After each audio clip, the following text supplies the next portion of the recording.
kaugalingon. Sa atong pagpangalagad sa Ginoo, padayon nga nagkumit. Sa atong kaugalingon nga magpagamit sa iya, gikinahanglan kanatong tanan nga mga pinili sa Ginoo, aduna tay kasing-kasing nga mapaubsanon. Hallelujah. Unsang pamaagi, Jesus was putting his life in a lowly manner when he said, "The Son of Man did not come to serve, but did not come to be served, but to serve, and give his life as a ransom for many." According to Mark chapter 10, verse 45. Isa atong best example lang sa humility, si Jesus.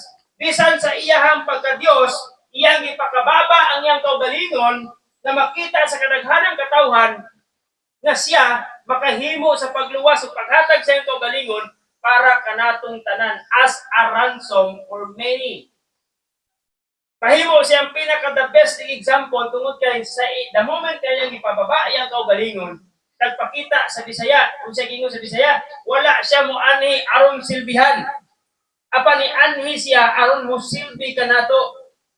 Kaya kita nga mga katawhan sa Ginoo, the moment na mag-entertain tag tao, ayaw gid ibutang sa imong kaugalingon nga silbihi ko. Kung dili, ikaw jud dapat ang magpakita sa imong pagserbisyo sa imong sikayon. Hallelujah. Pag makita bitaw tag mga mayor, gobyerno, maato sa atong barangay, sa atong balay, grabe serve nato, grabe serve. Pangutana kay balitarong nato, maato sa atong balay ni mayor, serbihan ba kada? O kita lang mo serve sa atong kaugalingon. Pero si Jesus, dili sa iyang anak. The best attitude of Jesus, sa iyang pagka-humility, no? Hallelujah, ipakita niya ang batasan na gusto ipakita sa Ginoo nga rika nato, ang atong pagiging makaubsanon. Sa atong commitment sa pagpangalagad sa Ginoo, sa imong pagka-leader, unsa man ang gitawag sa Ginoo sa imong igsoon. Number 1 nga dili ta mahimong effective kanunay sa atong pagpagamit kung wala tay kasing-kasing nga pagpapausanon. Kamay lang bigil, kamay lang kasikas. Hallelujah.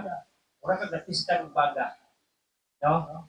Kamay lang nga bigil, pakiha ka na dito sa barangay. No, dili ana. No? Kasi bawal di sa Kristohanon nga mamut sa point magpatawag. Kaya man lang isitel, pero igsoon maiwasan na binatanan kung adunay humility makita sa atong kinabuhi. Kung wala lang gid dapat maghari-hari sa congregation, within that congregation, hapsay gid na tanan. Pagi na problema kasi na unity. Na unity tungod kay na humility. Pero kung naga ni magpataas, walay magpaubos, ambot lang kung sa'y mahitabo. Pero siguro mahitabo, bubod yun, no?